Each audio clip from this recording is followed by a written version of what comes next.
Hello and welcome from the Martens Center interview corner at the EPP Congress in Rotterdam. We have a very special guest for this interview today. It's Simona Popa from AmCham EU. She is Vice Chair of the European Parliament Outreach Task Force. So Simona, thank you for being with us. With Simona, we'll do a deep dive into a key topic for EU-US relations. How will trade shape the future of transatlantic relations? So Simona, what are the current priorities in the EU-US trading relationship and how has this relationship evolved? Thank you, Margherita. It's very nice to be here today with you. Let's look a little bit at the global context, what has happened over the past years.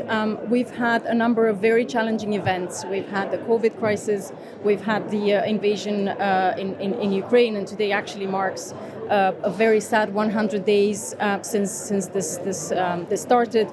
We're having an unprecedented inflation rate across the world, and all this, they have created an environment where unity and cooperation between the EU and the US have enabled the two governments to have a much better, much more positive impact on their economies.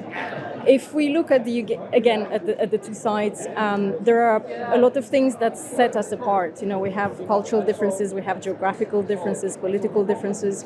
However, what's important is that there are more things that bring us together. Also, over the past years, the past decades, the EU and the US have become each other's most important commercial partners. If we look at some numbers, we have about 5.5 trillion euros in commercial sales between the two continents every year. In terms of employment, the transatlantic economy accounts for about 16 million jobs on both sides. And then if we look at US foreign direct investment, Europe is the continent, the region that attracts the largest share of this investment. It's 62.6%. So this relationship is very strong. It's something to be admired, and it's something that needs to be nourished. If we see what's happened in the trade area, we've had great developments over the past few years as well, and actually very recently we've seen the setting of the Trade and Technology Council. We've seen a common approach for tackling the digital and green transformation, which is great. We need to work together on all these things. However, the work is not done. There's a lot more to be done. If we look at the legacy from the previous administration, the U.S. administration, we have about between 300 and 500 billion of tariffs that are still in place that need to be addressed. Over the past 10 years, we haven't really had any trade agreements between the two continents. So maybe it's time to start thinking about that and start working towards that.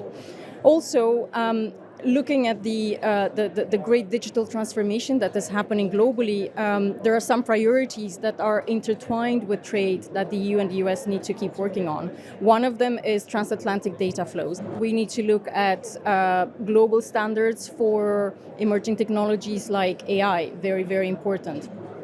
If we want the two parties to be able to increase and improve the trade relationship, it's something that we need to keep working on it and not lose the great momentum that we have right now.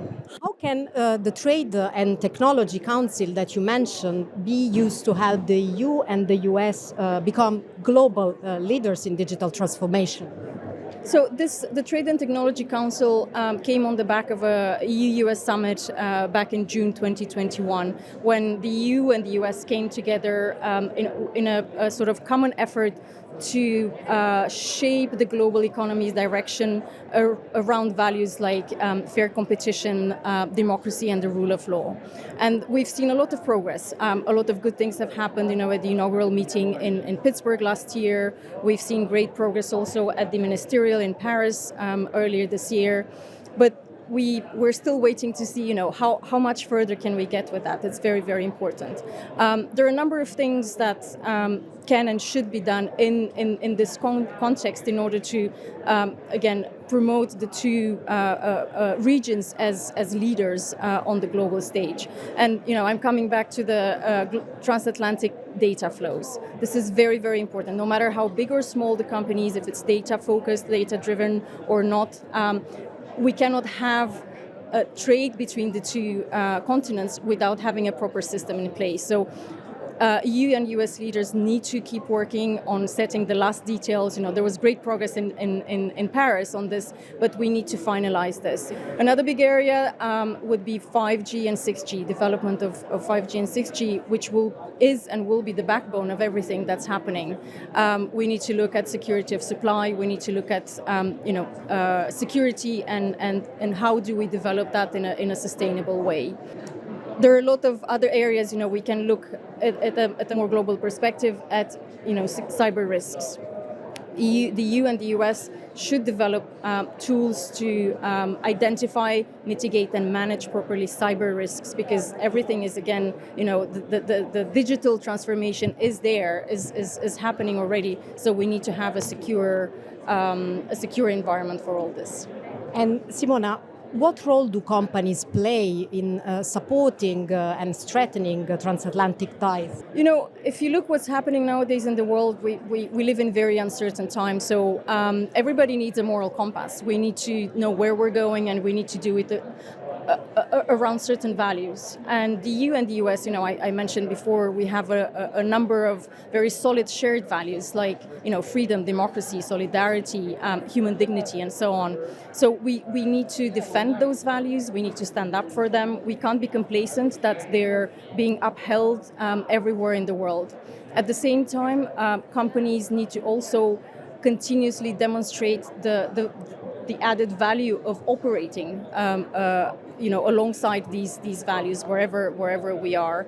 And again, wherever we see challenges to these values, stand up for them.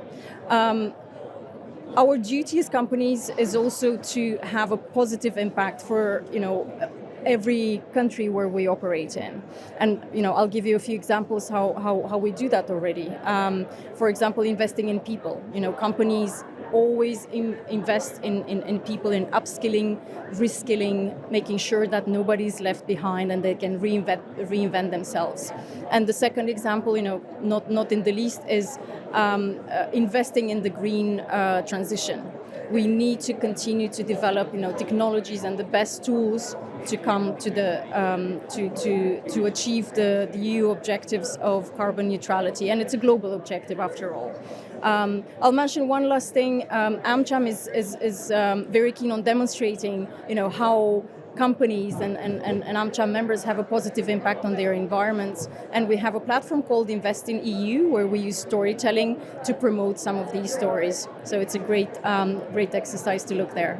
Thank you for sharing also this initiative. And I have one last question for you, Simona.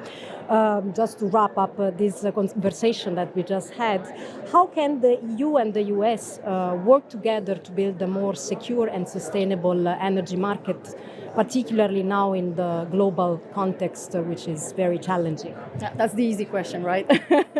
So I mentioned before, we live in very uncertain times. There's a lot of turmoil, and all these events have led now to increased energy prices and a very volatile energy market, which is a very difficult place to be. So, the objective should be, and is very clear, we need to build affordable, sustainable, and low carbon energy market. And it's not very easy, but again, we need to invest in technologies technological solutions that drive us there. We've seen great announcements last week, for example, from Commission President von der Leyen. There's going to be a new project, Repower EU. We're going to invest a lot in offshore wind, for example, renewable energies and hydrogen, will be very important. And Commissioner von der Leyen called the hydrogen energy as the new frontier, which is very interesting. We need to look towards that.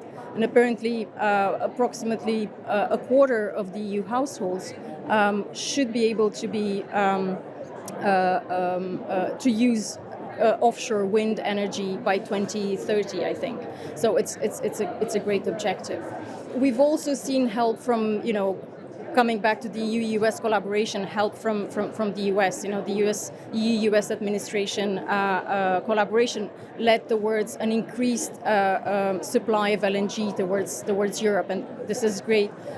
In that context, I think contracts for this, increased supply should look also at the best and more efficient technologies in order to diminish the impact on the environment while increasing supply.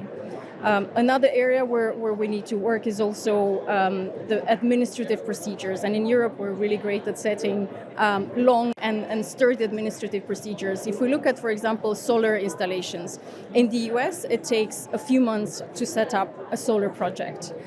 The same project in the EU takes about 4 to 5 years. I think that's a huge difference. And if we manage in the EU to reduce these administrative procedures, it would help us, by years, taking off years from the Russian gas supply. And we know this is a stated, a known objective of the EU. There are other things that can be done. We can look at taxation, for example. Having a taxation system for energy which is more in tune with the current political context. Last but not least, we need to look at how do we approach the whole energy market? Do we completely redesign the rules, or do we just take some very targeted measures in order to help, for instance, the low-income households? Discussions around setting potentially price caps for energy are not really, long-term. In the long term, they're not very sustainable because it really creates disincentives for investors. If I can just wrap up, leaving from trade and the EU-US relationship. This relationship is probably the most important relationship in the world. It's something that has helped us through dire times, and it has proven its usefulness. We need to keep working on it, and at the same time, in the EU. While the EU has its own, protectionist goals, which are perfectly understandable and laudable, I think we can achieve those goals without closing the door for this amazing dialogue. So we can keep the door open.